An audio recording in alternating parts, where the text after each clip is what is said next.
Bismillahirrahmanirrahim. Qalu subhanaka la ilma lana illa ma 'allamtana innaka antal alimul hakim. We started with the respiratory failure. Before that, we did the anatomical aspect of lung and our respiratory system and physiological aspect of respiratory system. I went through that.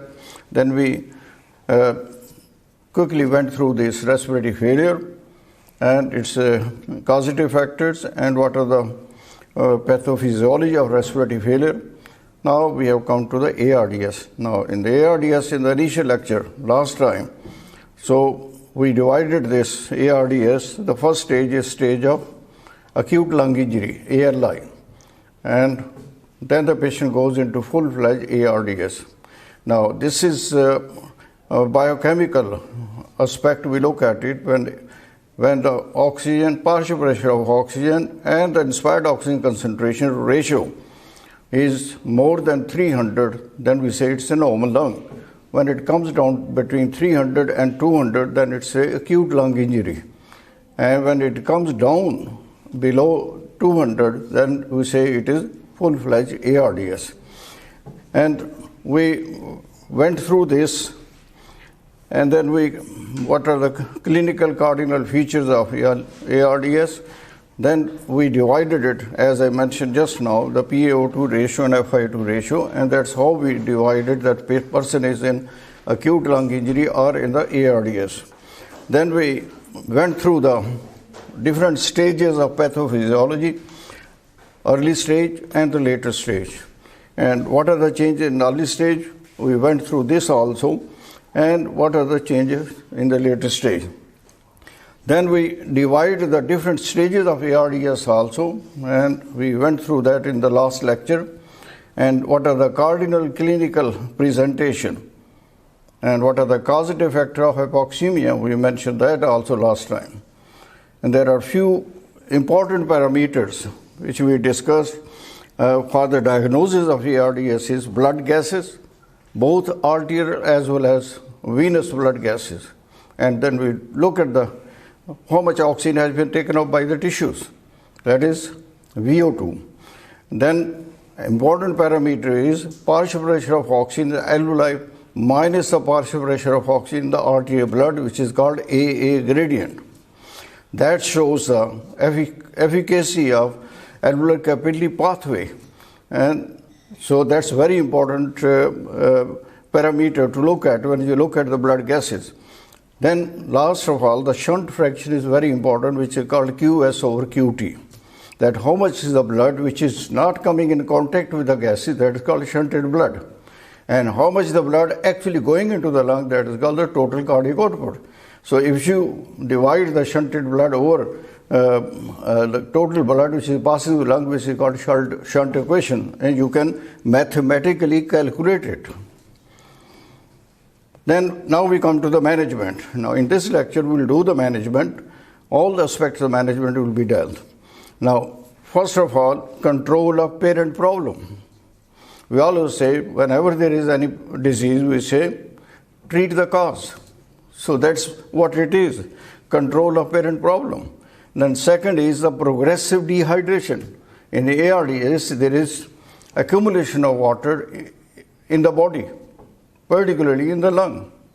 And we dehydrate the patient while keeping the circulatory blood volume normal.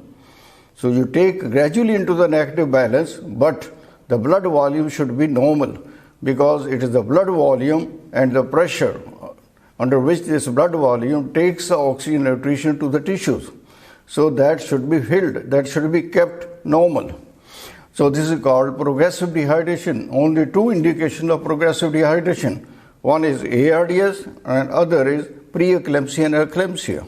In that also we keep the circulation normal and take the water which has come out of the vessel either in the interstitial compartment or in the intercellular compartment. Then we have to look at the lung, because the lung is the main organ through which the oxygen goes into the blood and carbon dioxide comes out. So this organ cannot function until unless the alveoli are open. We want to keep the alveoli open so that there should be diffusion of gases from the lung to the blood and from blood to the lung. That is the carbon dioxide. So to keep the distension of the alveoli, we'll have to optimize the functional residual capacity. That how much oxygen, how much the gases remain in the alveoli to keep it open. Then we reduce the progressive atelectasis, and we have to take up the step that so that when we keep it distended, there will not be atelectasis, so the alveoli will not be closed. Then on that, it will be infection which will cause consolidation also. So in that way, we start our management. The nursing care is the most important in control of ARDS, coughing and deep breathing and nebulization. And these are the 3 steps we take it. Make the patient cough by physiotherapist and ask the patient to do the deep breathing, and then we do the steam inhalation and nebulization. There is a difference between steam inhalation and nebulization. Steam inhalation only works up to the respiratory bronchiole. And below the respiratory bronchiole, from 16 generation onward to 23 generation, is a place where the gas exchange takes place. So for that purpose, you need the nebulized gases to be going there, or nebulized drugs which will be going there. Their size of the molecule should be 0.2 micron. So if it is bigger than that, then it remains up to respiratory bronchiole. It means it will be affecting the conducting pathway. It will not be affecting the respiratory area of the lungs. Then we have to look at the different position of the patient also. We make different positions, which we will discuss later on. So they make a lot of difference in removal of the secretion and bringing it into the conducting pathway. From there we can suck it out. Then head elevation. Head elevation is, we always keep these patients who are with ARDS 35 degree to 45 degree head up. Not the whole body up, it's only the head up. So in that way we take the pressure on the lung by the abdominal content away, because abdominal content should not push the diaphragm up and should not cause microatelectasis of the lower parts of the lung. So to do that, we'll have to keep the patient almost 45 degrees sitting up. Then chest physiotherapy is very important, and we take the help of the physiotherapist. But in chest physiotherapy, I always divide it into two portions. One portion is dealt by the nurses. They should do the chest physiotherapy, and then the other portion is done by the proper physiotherapist. Then in the general management, control the infection. So we start the antibiotics depending on the culture sensitivity report. Then we must look into the fever, pain, restlessness, and control. All these things, they increase the oxygen requirement of the cell. On the one hand, we are deficient to have the normal amount or the required amount of oxygen at the tissue level. At the same time, we are increasing the metabolic rate. And we are not having the enough oxygen to have the raised metabolic oxygen to be satisfying the mitochondria. So for that purpose, we'll have to give antipyretics. If there is a pain, we'll have to give analgesics. So, and the reassurance of the patient if the patient GCS is normal. Then abdominal distension. Anything which is causing abdominal distension should be avoided. We should have a nasogastric tube in and continuously suction. So it could be because of the content, it could be because of gas. And once the gas has passed beyond the second part of the duodenum, it cannot be sucked out. So it has to pass through the gut. So it means you might have to, if the abdominal distension, you might have to do some sort of anemia, so that the gas should be passed that way. Then if you suspect there is a fluid in the thorax, so we try to aspirate it. Either if it is a small amount, then through ultrasound guided. If it is a big amount, then we do ourselves in the intensive care unit. So all these things which we do, raising the head of the patient and doing the abdominal, removing the, or treating the abdominal distension, or we are doing the thoracentesis, is to reduce the pressure on the lung. Objective is there should not be any pressure on the lung. From inside we distend the lung, and so that we should improve the oxygenation of the patient, and we should be able to remove the carbon dioxide. Now, most important part is the progressive dehydration also. These patients are wet. The lungs are very wet. There is extra water which has accumulated, passing through the capillary into the interstitial compartment, then into the intercellular compartment. So we'll have to bring the water back from the intercellular compartment to interstitial compartment, from interstitial compartment to intravascular compartment, and we should get rid of this fluid through the kidney. So, but while maintaining the circulation normal. So that's why I say whenever you plan your fluid therapy for any type of patient, apart from ARDS, you fill the body from inside out. Inside is a vessel, outside to vessel is interstitial compartment, outside to interstitial compartment is intercellular compartment. So you fill the vessel first, then fill the interstitial compartment, and then you fill the cell. This is called from inside out. But just to mention that when you're treating the patient for pain, we treat the patient from outside in. We treat the periphery by the blocks and other things, then we go towards the center, go to the brain, then we give the drugs which act on the brain and act on the, helps us to control the pain. So the choice of fluid is very important for progressive dehydration. It means we give such a fluid which remains in the vessel. As we have done in our previous lectures, fluid and electrolyte balance. So the fluid which remains in the vessel should have a cold osmotic activity. And we reduce the hydrostatic pressure also. So that both forces, if there is cold osmotic pressure, tries to keep the water in. If you increase the hydrostatic pressure, it tries to push the water out. So we look at these both parameters when we are doing the progressive dehydration. So we give such a fluid which has got colloid activity. If there is hemoglobin is low, give blood. Blood is very good colloid. Then you give plasma, then plasma protein fraction. Then you can give these synthetic drugs also, synthetic solutions also like Hemexil, dextron 70, 40, 120, 240, that is available there. So you can use these. It's a big molecule, cannot pass through the capillary endothelial pores. But in these patients, when you're giving a fluid, or particularly colloid, you should make it sure that capillary endothelial pores are of normal size. If they are dilated because of sepsis or because of burns or anything, if I'm talking about generally, so we should not give colloid solution as a first choice because they will pass through the capillary endothelial pores which have become bigger. Once they go outside the vessel, it is very difficult to bring them back. So it's better to give crystalloid solution which can pass, but we can bring them back also. But for that purpose, you do the test to see whether these capillary endothelial pores has become normal or not. So for that, you give a bolus of colloid solution, for example, 250 cc if you give to the patient, and look at the central venous pressure. If the central venous pressure goes up and remains more than half an hour high, it means the pores has come to normal size. If the central venous pressure goes down after 15-20 minutes, it means the pores are still open. The fluid is going outside. So that is the test which you do through the central venous catheter.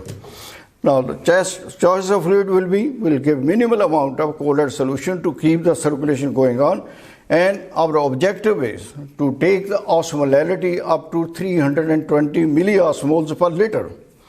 Normal osmolality is 285 to 295 milliosmol per liter.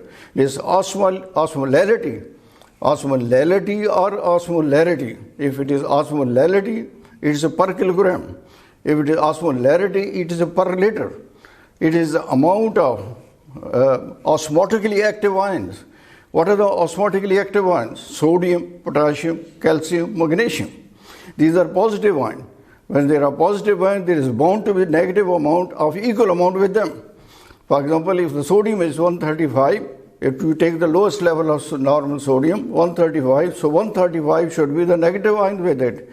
So that makes 135 plus 135, 270. Look at the potassium. Potassium, the lowest level is 3.5.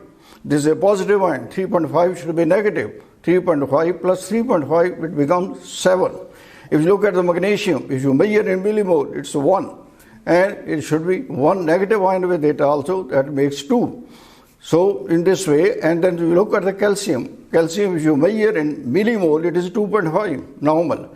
2.5 should be negative 1. It makes 5. If you add all these up, it becomes from about 285 to 295. Then the proteins, all the proteins 70 grams per liter, they have got only contribution to the osmolality of 1. Then is the sugar. If you measure the sugar in millimoles, 18 milligram is equal to 1 millimole. So the normal is 4.5 to 6 millimoles of, so that we can add to osmolarity. So the normal osmolarity is called calculated osmolarity. It comes out to be 285 to 295. But in these patients, we raise the osmolarity up to 320 milliosmol so it will suck the water which are accumulated outside the vessel, in intercellular compartment or intercellular compartment, right? So this is how we do progressive dehydration. Daily 1 to 1.7 or 1 to 1.5 liters person should go into negative balance, and gradually over the days, so you can take out large amount of water from the extravascular compartment. Then the drugs which we are required for these patients, I need bronchodilators. Now, bronchodilators, you must know what are the different types of bronchodilators. Inotropes, which increase the contractility of the myocardium if the heart is depressed, or vasopressors. If you need, inotrope does not cover vasopressor like norepinephrine and other things. So we have to add up another heading with it, vasopressors. Norepinephrine, you can use it. And the steroids. Steroids in a septic patient, particularly in ARDS patient, they are used, but not in a large dose. They are used, it has been done, studies has been done, they said there is no point giving large dose as they used to use methylprednisolone, very high dose in grams. But they say it is 100 to 100 milligram 8 hourly in adult is the amount which is required. It means 300 milligram in 24 hours. So steroids, the blood level of steroids is maintained by the adrenal gland, and adrenal gland is sitting on the top of kidney. So it has got two portions, cortex and medulla. Cortex is outside, and cortex has got 3 layers, zona glomerulosa, fasciculata, reticularis. They secrete different type of steroids. Then inner is the medulla. They synthesize adrenally, noradrenally, and then the steroids pass through the medulla, because steroids are required to synthesize and release the catecholamines from the medulla. Otherwise, nature would have put medulla outside and the cortex inside. So there is इसमें एक मसलत है जिसको हम समझते हैं physiologically. So it means steroids are required in the body. Normally, more steroids, they open up the post-capillary sphincter also. That's required, because if the water is coming or blood is passing through pre-capillary sphincter, and at the post-capillary sphincter, if it is closed, then the water will go out of the vessel, out of the capillary. So flow has to be going on all the time. So it opens up. Then third thing is, steroids, they sensitize the catecholamine receptors to the effect of catecholamines. That's also very important. The fourth thing is, it is antioxidant. And the fifth thing is, specifically, we use Decadron in case of head problem, in brain problem. If there is infarction, if there is a hemorrhage, or if there is other intracerebral insult, so we use Decadron. Dexamethasone, it has got anti-inflammatory effect also. So all these things combined, so there is no harm giving steroid to the patient, but it should be given 8 hourly, and it should be given low dose. But if I tend to use it, steroids should be given continuously through the infusion form for 24 hours. Because if you look at physiologically, there are 19 surges of steroid release from the adrenal cortex. So it means to keep up the blood level normal or therapeutic corridor, the level of steroids in the therapeutic corridor should remain normal, then they will be effective. If you give one dose and the level goes up and comes down again, then you give another dose, goes up and comes down again, it will not be that effective if you keep the level of steroids at a therapeutic level. For that, you will have to give continuous infusion. So if you take the total dose, 300 milligram, divide it by per hour, then divide it per minute, and you can convert it into drops. Or if you're using the syringe pump, or if you're using the infusion pump, then accordingly you set down the rate. So that will be the best way of giving them. Right. Inhalation means all other inhalations you give to the patients, because all these things are separate topics. Now, respiratory care means airway maintenance and ventilatory assistance. Airway management is different from ventilatory assistance.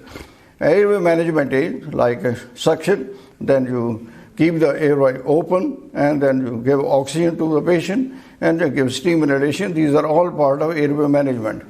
So you go from A, B, and then C, and then D, then E, then F, then accordingly resuscitation steps. Then ventilatory assistance, there are indications whether the patient can maintain or require some assistance for its breathing. So it means you will have to take the help of some instrument to help the patient to breathe in and breathe out. So that is called ventilatory assistance. Now I'll quickly go through this, and then next lectures, 2 or 3 lectures will be on ventilators and what are the indications of putting on ventilator, what are the indications of maintaining the patient on ventilator for longer period, what are the indications for taking the patient off the ventilator, what are the indications for intubation, what are the indications for extubation. So all these things should be in your mind when you're dealing with these patients, with the patient who are on ventilator. Now, if you give mechanical ventilation, it will allow you time for the lungs to heal, because putting the gases under pressure by the ventilator is a trauma to the lung. Right, of course, but the oxygen requirement by the lung tissue will be reduced if you give the rest to the lung tissue. So that's one of the objectives we get. We get time for lungs to heal. Then we treat the hypoxemia also. In fact, worsens the lung injury. Ventilators, they reduce the cardiac output also. If you put on a ventilator, you put positive pressure into the thorax, it will reduce the venous return. Preload will be reduced. That will reduce the blood pressure. Then it alters the distribution, because you are putting the gas under pressure. The portion of the lung which has got low resistance, high compliance, will get maximum gas going on to the side, and the portion of lung which is consolidated has got low compliance and high resistance, so the gases will be redirected from that portion to the portion which is normal. So it means you are causing the maldistribution of lung by putting the gases under pressure. So that's by effect also. Then contribute to organ dysfunction also, because organs they are secondarily affected, because if cardiac output is reduced by positive pressure ventilation, it will affect every organ of the body.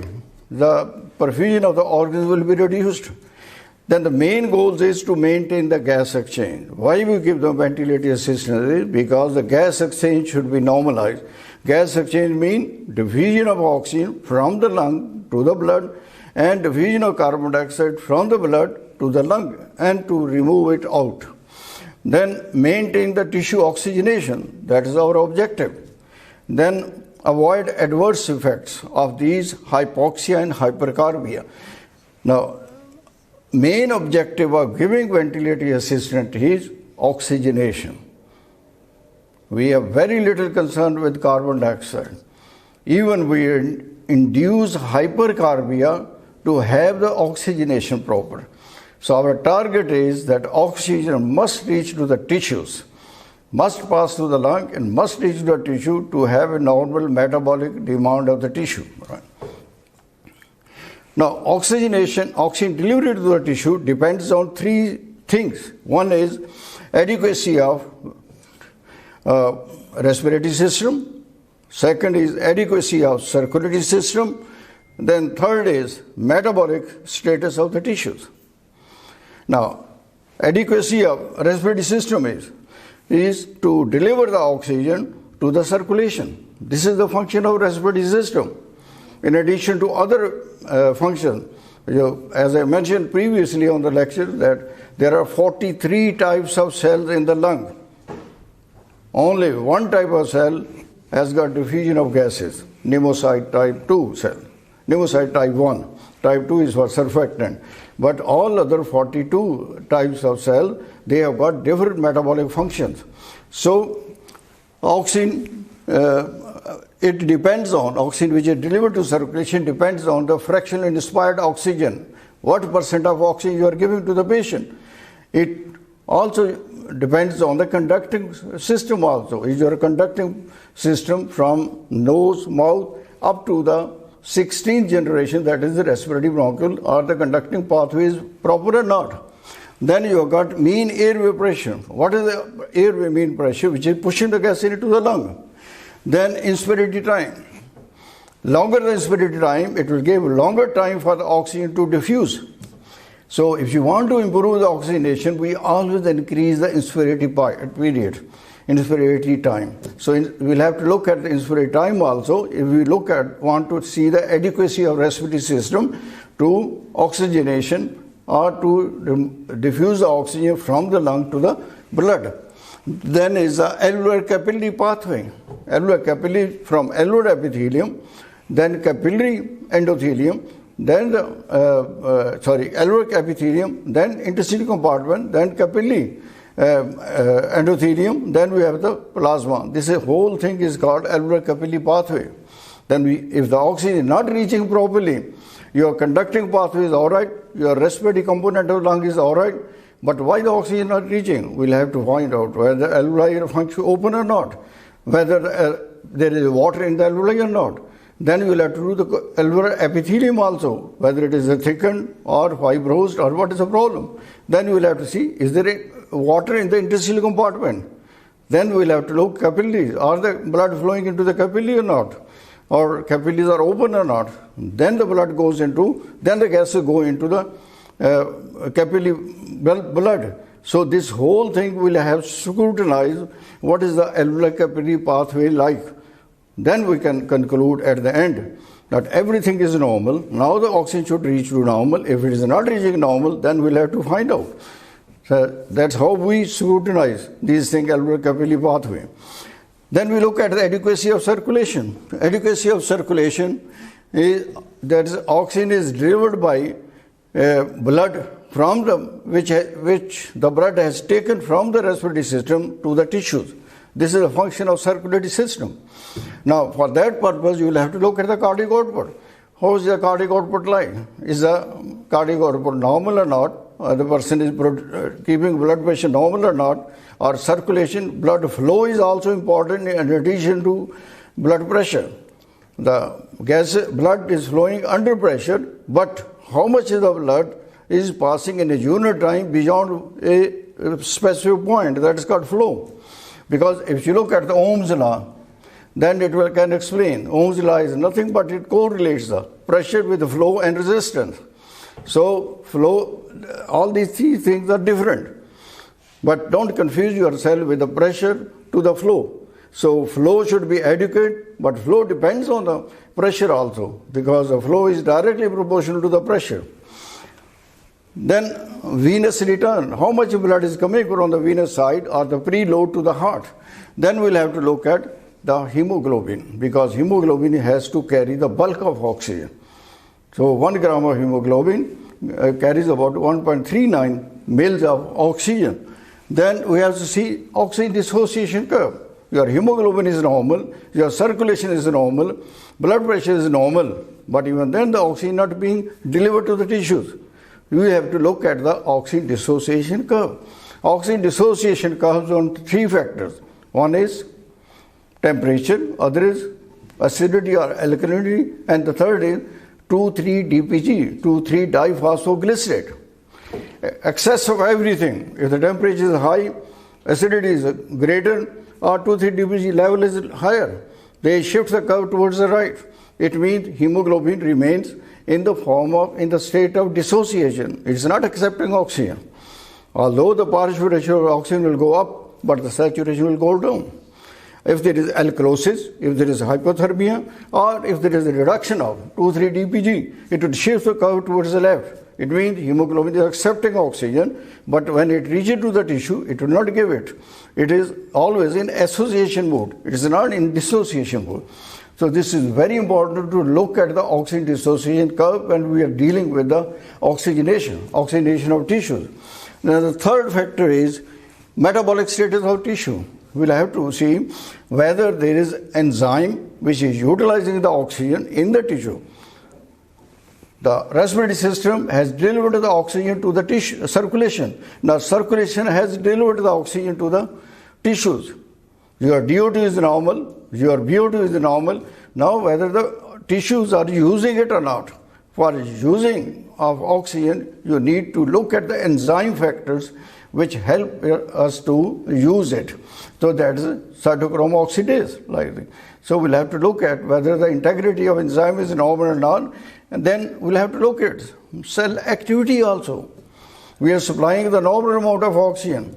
If the cell is in a hyperactive state and it requires relatively more oxygen, but we are providing normal oxygen, that will again also cause hypoxia at a mitochondrial level, and that will cause aerobic metabolism, relatively more aerobic metabolism if you are not supplying the oxygen, amount of oxygen which is required by the mitochondria.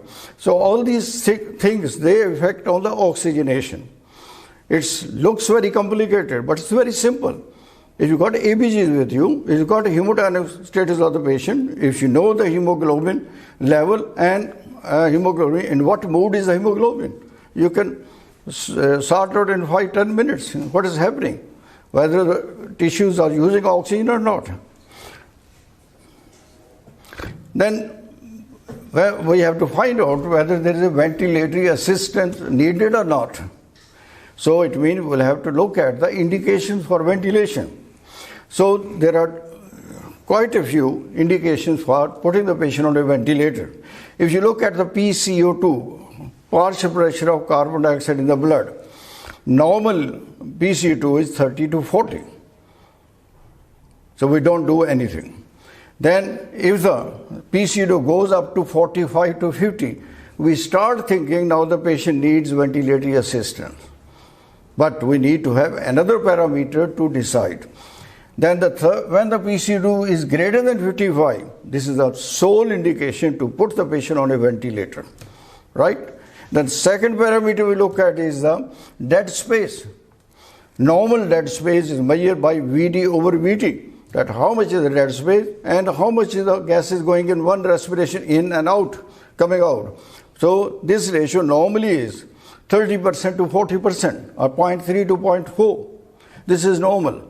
When it increases to 0.5 to 0.6, we start thinking the patient needs to be put on ventilator or needs ventilatory assistance. But when it goes above 0.6, so this is definite indication, this is the sole indication to put the patient on a ventilator, right? Then we look at the oxygenation status.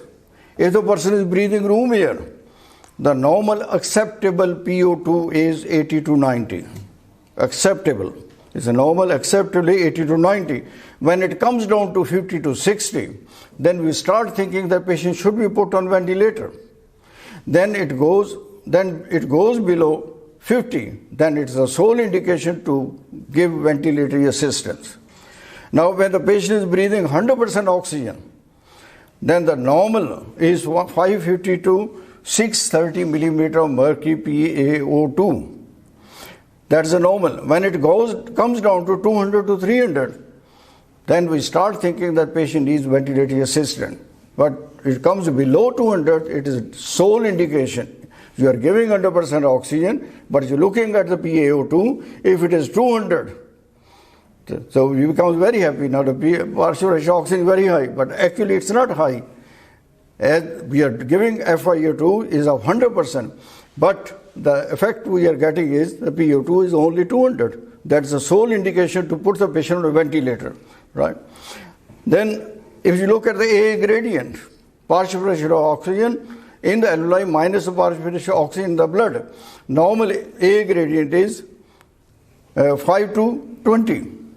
And then it goes to 55 to 59. We start thinking the patient should be put on ventilator. When it goes greater than 60, there is a definite sole indication to put on a ventilator or give ventilator assistance. If the A gradient with 100% oxygen, normal is 20 to 60. When it goes to 350 to 450, we start thinking to put on the ventilator, and if it is greater than 450, then we definitely put them on ventilator. Then we look at the shunt. Normal shunt is 3 to 5 or 3 to 8%. If it goes more than 30% or 40%, then we start thinking that we should put on a ventilator. When it goes then 40%, greater than 40, so we'll definitely put them on a ventilator. So these are few oxygenation indications for putting on a ventilator. Then we look at the mechanics of lung. Mechanics of lung is nothing but two things: compliance and resistance. The time constant is product of compliance and resistance. Now, if you look at the respiratory rate, normal respiratory rate is about 12 to 16. And when it goes up to 30 to 35, then you should start thinking that patient needs ventilator assistance. Then it goes more than 35. This is a sole indication to put them on ventilator, because don't sit down and say, oh, the patient is dyspneic and patient is breathing fast, tachypneic and patient breathing fast. Then you look at the tidal volume, amount of volume which is going in and the amount of volume which is coming out. Normally 6 to 8 mil per kilogram. When it goes down to 3.5 to 4, we start thinking that we should put the patient on ventilator. If it is less than 3.5, this is a strong indication to put them on ventilator. Then look at the vital capacity. Normal vital capacity is 50 to 60 mil per kilogram. And then when it goes down to 10 to 15, so we start thinking the patient needs ventilator assistance. When it is less than 10, this is the strongest indication to put the patient on a ventilator. So you got variable ventilator assistance. When we all the parameters where we say it is suggested to put on ventilator, you need to have a 2 indication to put on a ventilator. Now on the last one, which needs ventilation is a must, we need only 1 indication to put them on a ventilator. And one should be very careful in assessing the respiratory system in regards to PCO2, then oxygen status, then mechanics of the lung, and that will help you to decide whether the patient needs ventilator assistance or not, or what type of ventilator assistance should be given, and what should be the parameter to put the patient on a ventilator. How can arterial oxygenation be improved? So we see if the PO2 and the saturation is not improving, so what can we do? First thing is you increase the FiO2. The percent of oxygen which we are giving to a person should be increased. If you are giving 21% air, or 30%, 40%, 50%, 100%. Then we must increase the mean airway pressure. If the patient is on ventilator, you increase the mean airway pressure. You set on the ventilator. And the third thing which you can do is increase the inspirative pause, because it will give longer time for the gases to stay into the alveoli, and it gives a longer time for the diffusion of oxygen to the blood. So these are the 3 steps in the same sequence we do. You can do all these 3 steps at a time also, but it's better to start with FiO2, then you increase the mean airway pressure, then you increase the inspiratory time. Whenever we put the patient on a ventilator, always remember these 3 things. One is barotrauma, other is volutrauma, and third is biotrauma. Because when we are breathing, we are creating negative pressure in the thorax, and the things are going inside due to pressure gradient. Things move whether it is a liquid or a gas due to pressure gradient. जो कभी आपने देखा है कि पानी नीचे से अब पिलर के ऊपर चढ़ रहा हो, वैसे नहीं होगा ना, पिलर से ऊपर नीचे ही आएगा. मैंने देखा है, ऐसे चढ़ते भी देखा है. If you go to Medina, जिन वाली वादी पे जाएं, आप देखेंगे आप क्या होता है, पानी की बोतल ऊपर जा रही है और जिस तरफ गाड़ी आपकी वही फेंके जा रहे हैं ऊपर, पढ़ाई के ऊपर चढ़ा रहे हैं, वो those are not normal things, those are abnormal things, right? Normally the things flow according to pressure gradient, and it is always from higher pressure to lower pressure. If you read in depth the Dalton law of partial pressure, that explains everything. Now this, when we breathe in, we create negative pressure into the thorax. As compared to this negative pressure, there is a positive pressure outside. Due to pressure gradient, the gases go into the lung. When the chest goes back into original position, that creates positive pressure into the thorax. As compared to atmospheric pressure, the gases come out. This is the normal respiration. Breathing has got two portions, respiration and ventilation. Now this respiration is naturally we are doing it from positive pressure to negative pressure.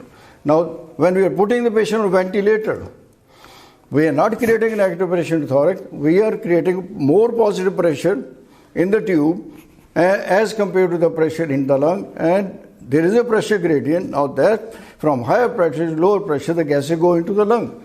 This is opposite to that. This is opposite to the natural way of breathing. So it means it's bound to cause some problem. When you put the gases under pressure, it can burst the alveoli and it can cause pneumothorax. That's called barotrauma. The trauma to the lung because of pressure. That's called barotrauma. So we always keep an eye on it, and we are doing serial x-rays or we are auscultating the chest and we see whether there is a barotrauma or not.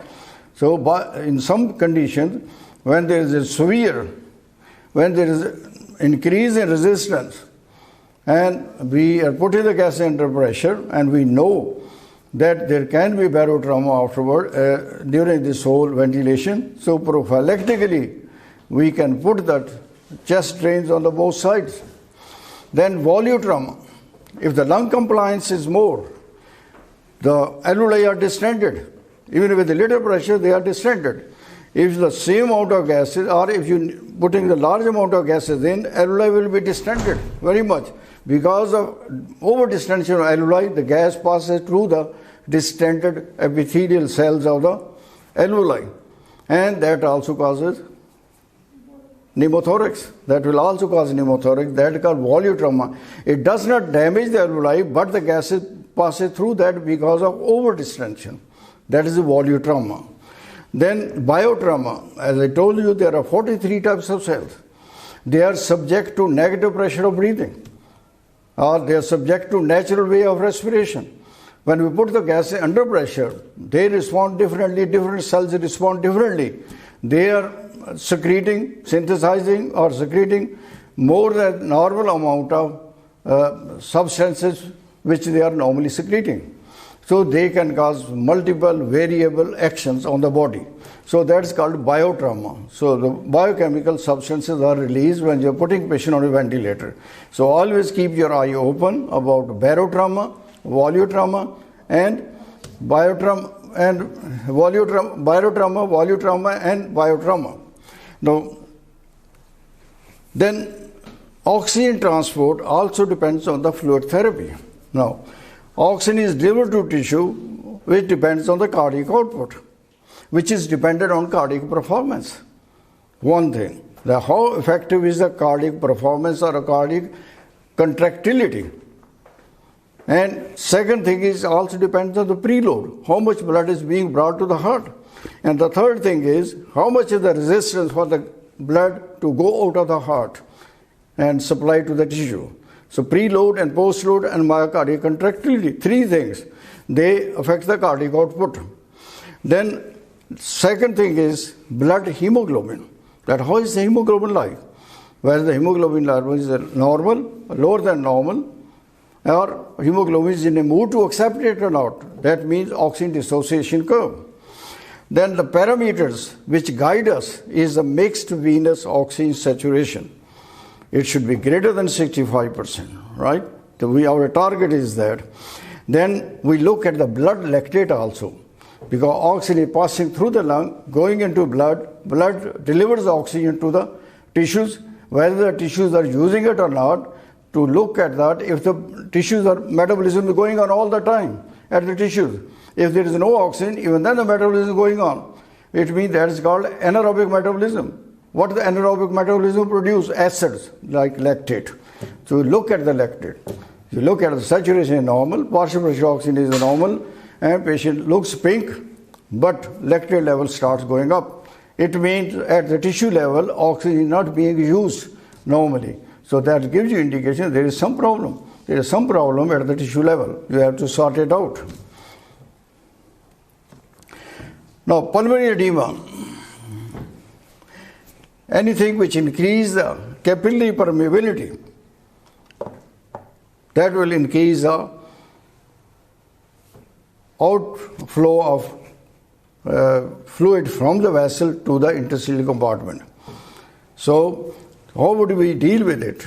We should wait for the normalization of the capillary endothelial pores, and secondly, we should make it sure that because this lung has got the richest supply of lymphatics.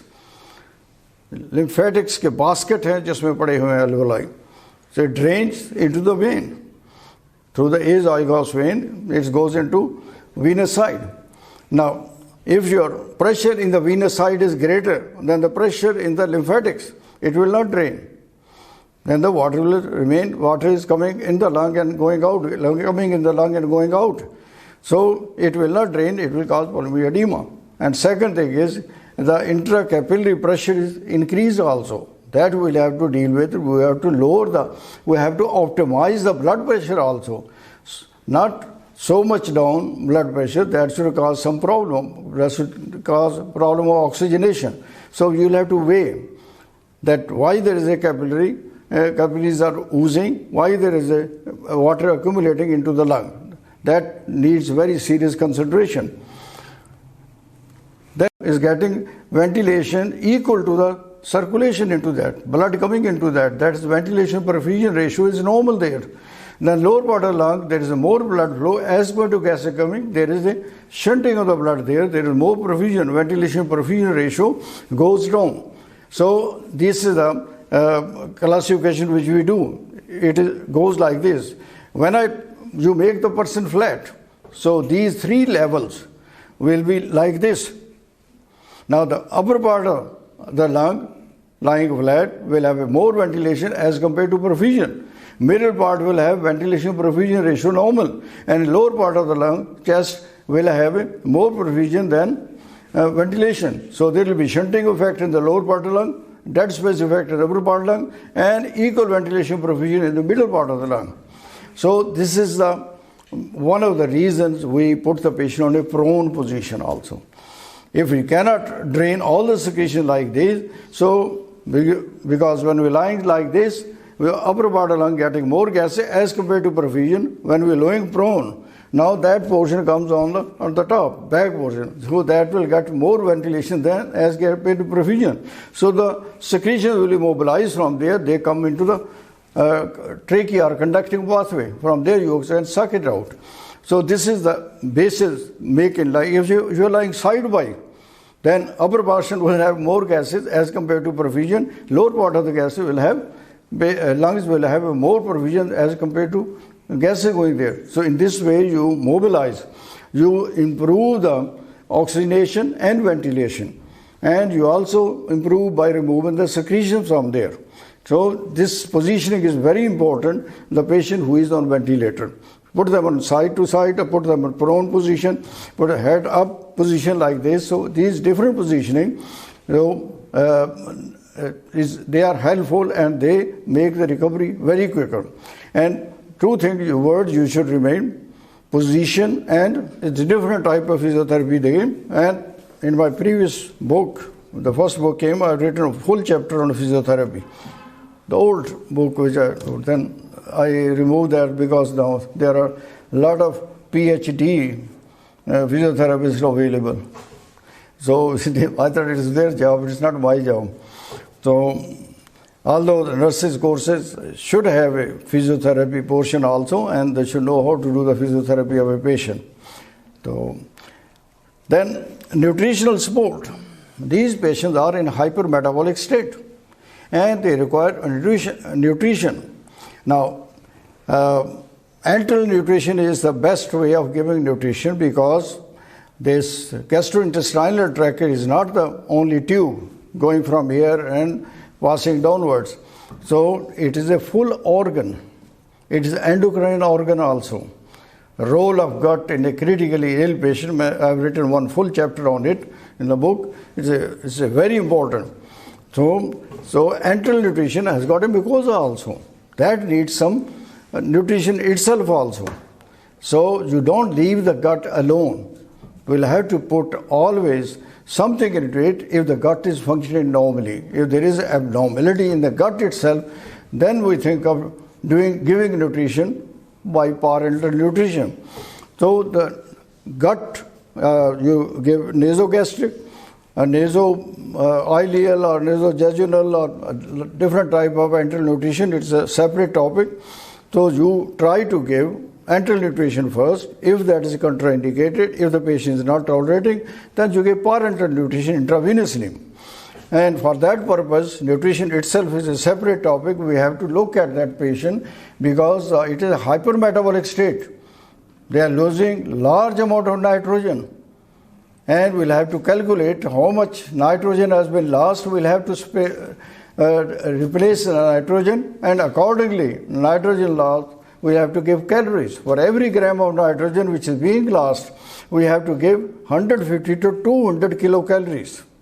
So if they are losing 10 grams, it means you need 2000 kilocalories. If you are losing 15 grams, they need 3000 kilocalories. Then we get the calories from glucose and fat. And we replace the nitrogen by giving amino acid solution. This is the basic principle of formulating your nutrition. You calculate the nitrogen loss. From nitrogen loss equal to nitrogen loss, you give amino acid to replace the nitrogen. Then for every gram of nitrogen loss, you give 200 kilocalories. So then we calculate how many calories are required. They are giving on 50% basis in a normal person. That should be given by fat and by carbohydrate. Because amino acid is not considered as a part of supply of kilocalories. Okay. Other therapeutic consultation. Now, infection control, as we have done, extracorporeal lung assistance. This I'll discuss later on. Role of steroids, then miscellaneous agent. We can use prostaglandin system inhibitors. You can use free radical scavengers. Then you can do vasodilators, surfactants, and immunotherapies. These are some of the things which are being used, and some of the things are future therapies which will be given. Out of this, one of the most important thing is the nitric oxide, NO. Have you ever seen nitric oxide? If you are passing along your khad factory, you see the yellow thing coming out of the chimney. That is the nitric oxide. And those people who are living under the shadow of that factory, they are never hypertensive. They'll be rather on the hypertension side because nitric oxide is a vasodilator, very strong vasodilator, right? So the people should not live in those colonies. Now, nitric oxide is produced from the inside the body also. It is a vasodilator, and its half-life is very short. It's microseconds, finishes. So it's a separate topic. I've written full topic in my book, nitric oxide, role of nitric oxide in a critically ill patient. It's a beautiful thing. If you look at the, normally I can give you an example, pulse wave form. With the stroke volume, the blood goes out of the heart. So that wave starts from there and you feel over here, radial pulse. Why it is not coming continuously? Why it is pulsatile? Once the blood comes out, it has to expand the vessel. For expansion of vessel, you require internal production of nitric oxide. Nitric oxide are produced by the inner cells of the vessel, and they cause dilatation, and the bolus passes through it. As soon as the bolus goes in the next part, there the nitric oxide dilates it, and the previous portion which was dilated, the nitric oxide there is metabolized, and it comes back to its normal size according to its content. So wave moves like this. So this is one example I'll give you. Other example is if you got subarachnoid hemorrhage or intercerebral hemorrhage or subarachnoid hemorrhage, if aneurysm bursts. So what happens is, so they said the portion which has been cut cannot produce nitric oxide. So it means the vessel which has blood, immediately it contracts because there is no dilator there. So that's the best way of doing the aneurysm surgery in the neurosurgeon do the immediately clamping of those aneurysms because of nitric oxide. In one of the interviews in the Public Service Commission, I asked this question to people who have done the fellowship here and the people who have done the FRCA there also. Nobody could answer this question. But if you read this chapter on nitric oxide, it's very interesting or very important also. And we give this nitric oxide in ARDS through inhalation because it causes smooth muscle relaxation. It normalizes the ventilation perfusion ratio.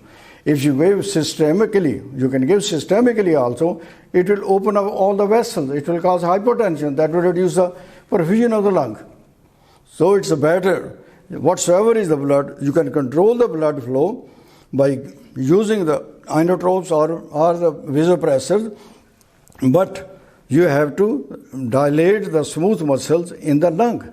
For that purpose, you give inhalation with the nitrous oxide, so to normalize the ventilation perfusion ratio.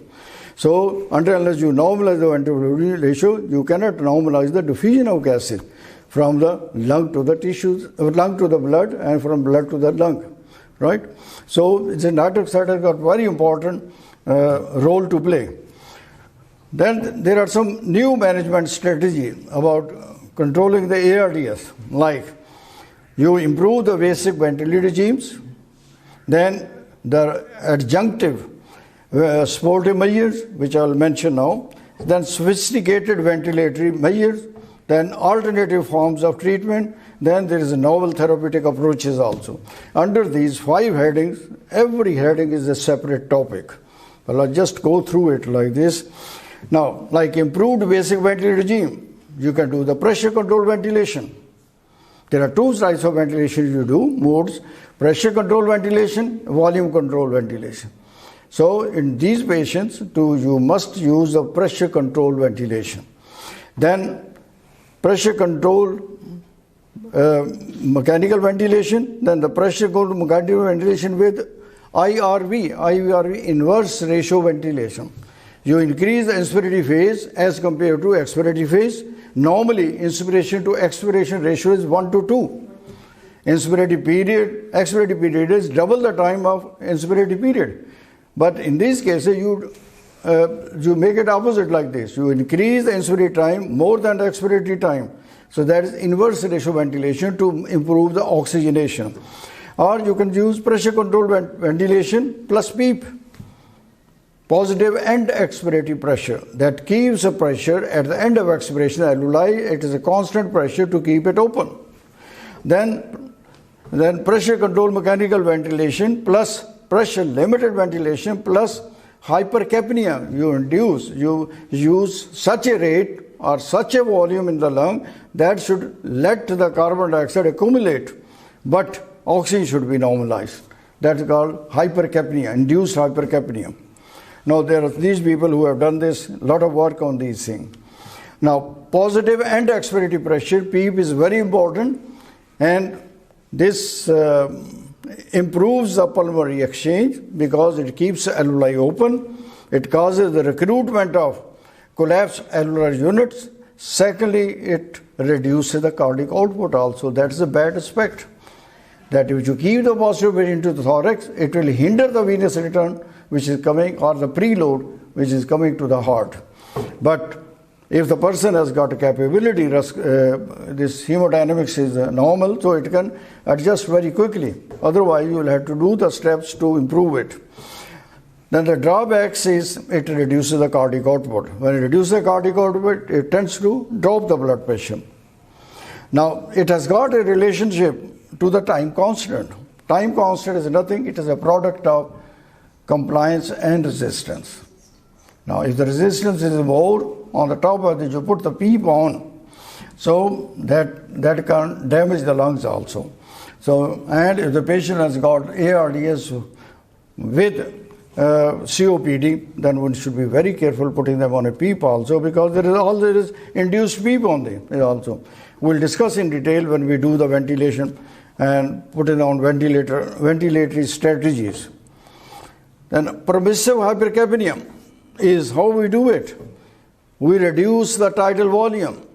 It should be as minimum as acceptable. Normally 6 to 8 ml per kilogram, we adjust it. You make it to 5. Even you can come back to 4 ml per kilogram. So let the CO2 build up, because this tidal volume reduction will affect more carbon dioxide. So carbon dioxide will accumulate in alveoli, and that will cause accumulating in the blood. So that will increase the hypercapnia. That will cause the accumulation of carbon dioxide. You limit the PIP, peak inspiratory pressure, to 30 to 35 centimeter water, so limited pressure, and reduce the tidal volume. That will cause accumulation of carbon dioxide, but it will reduce the trauma to the lung, and secondly, it will improve the oxygenation also. This is a person, Pacenti, I know him very well. He is from France, and he has done a lot of work on these permissive hypercapnia. Now then, body position and reduction of pulmonary edema. This we have already done it. Now, body position changes. Lateral position. It was started in 1981. Down with the good lung. Say the good lung should be at a lower part, and the bad lung will be on the upper part. It will enhance the circulation coming into conductive pathway. Secondly, it enhances the ventilation of disease part more, because there will be less perfusion. In the lower part, there will be more perfusion, so that is already normal, right? Then prone position. So this is a better oxygenation, better redistribution of blood flow, tracheobronchial drainage is easier. You make the person prone and slightly lower the head side of the patient also. It prevents a consolidation. It also prevents the superinfection. It decreases the FiO2, and it also decreases the peak inspiratory pressure.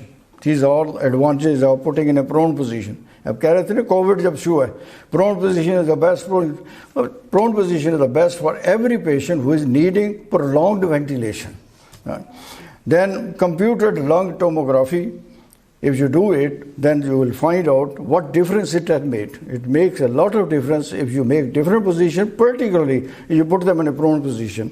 It used to be my routine when I was in Nishtar. If the ARDS patient comes, we used to do the 4 hourly, 4 hour supine, 4 hour prone position, but it needs a lot of manpower to be doing this. So it's a difficult thing to do it, but our nurses are very good, and the ward boy and sweepers will take their help and make the proper position. A lot of people have done.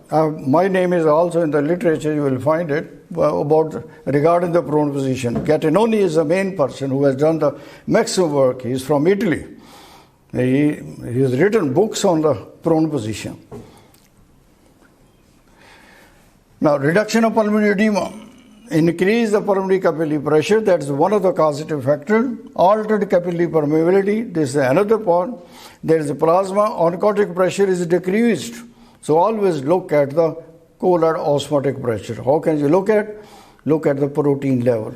Out of protein, most important is albumin, right? Then pulmonary lymphatic dysfunction. Because the lymphatics, because our lung is normally, in your lung also, is a wet organ. From the arterial end of the capillary, the water is going out, and from the venous side, it's coming back. or basket of lymphatics are lying there, they will take the water and will drain into the azygos vein and then into the spirovena cava, like this.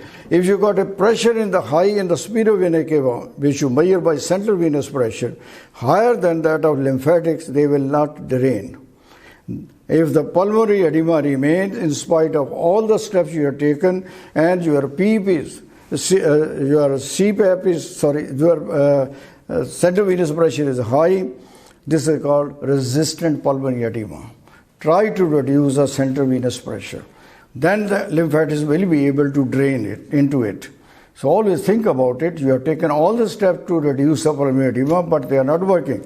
Then you keep an eye on the CVP, central venous pressure. And that will give you the answer. Now, central venous pressure is higher. That's why the lymphatics are not draining. That's why the fluid has accumulated into the alveolar basket. Now, negative interstitial pressure. When you ventilate the patient, so chest expands, it creates a negative pressure in interstitial space. That also sucks the water out of the vessel. That also causes pulmonary edema. Remedies. Reduce the pulmonary capillary wedge pressure. It's becoming a little bit difficult. Type of fluid. You have to choose the fluid. What type of fluid you are giving. You will not give 5% exo water.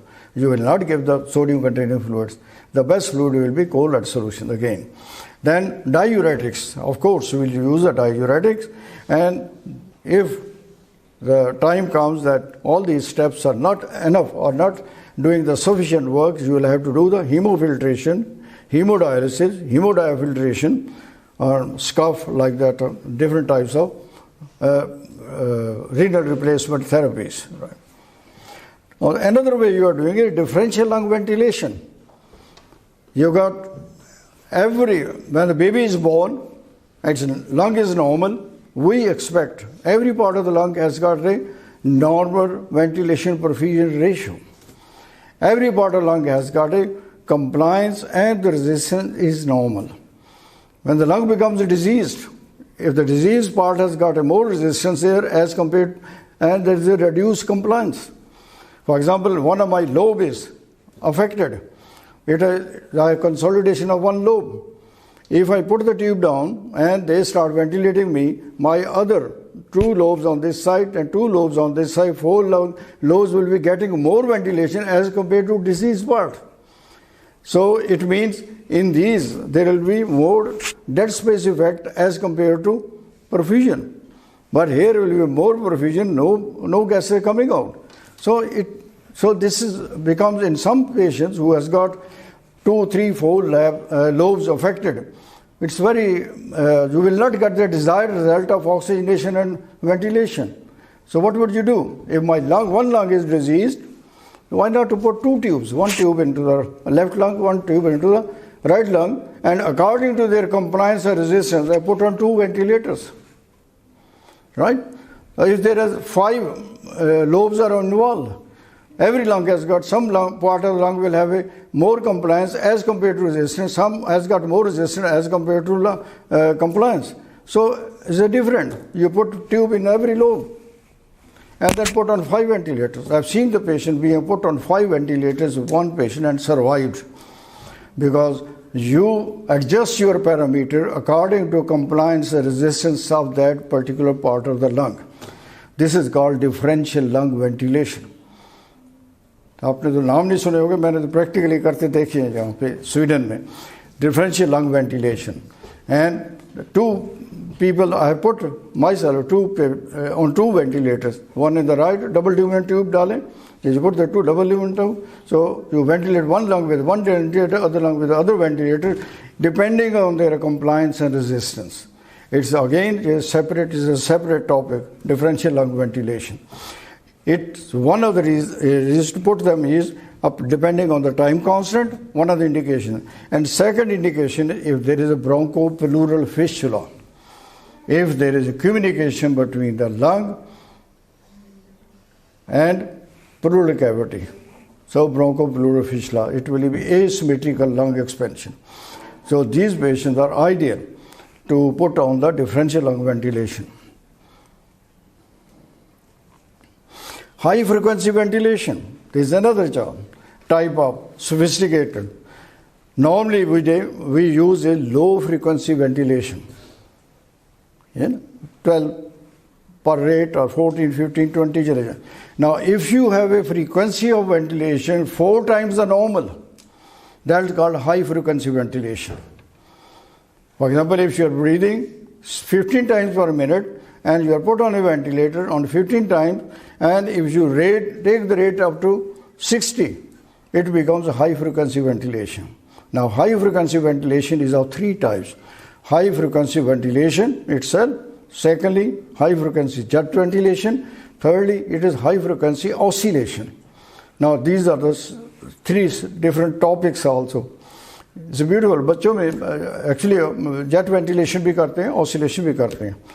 यहाँ तो नहीं करते होंगे, यहाँ तो वैसे ही नहीं करते वेंटिलेट. ठीक है, तो ये बड़ा it's very interesting. So this we deal later on with the ventilation. Then extracorporeal lung assist, जिसको ECMO कहते हैं, extracorporeal lung assist means you take the blood out of the body, pass through the oxygenator and put it back.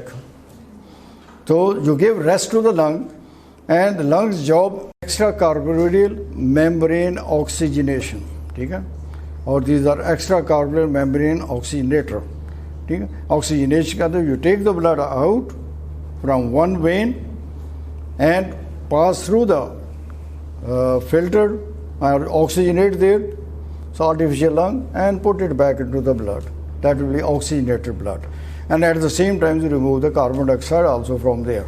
Then, or if you can use only low frequency positive pressure ventilation plus extracorporeal carbon dioxide removal.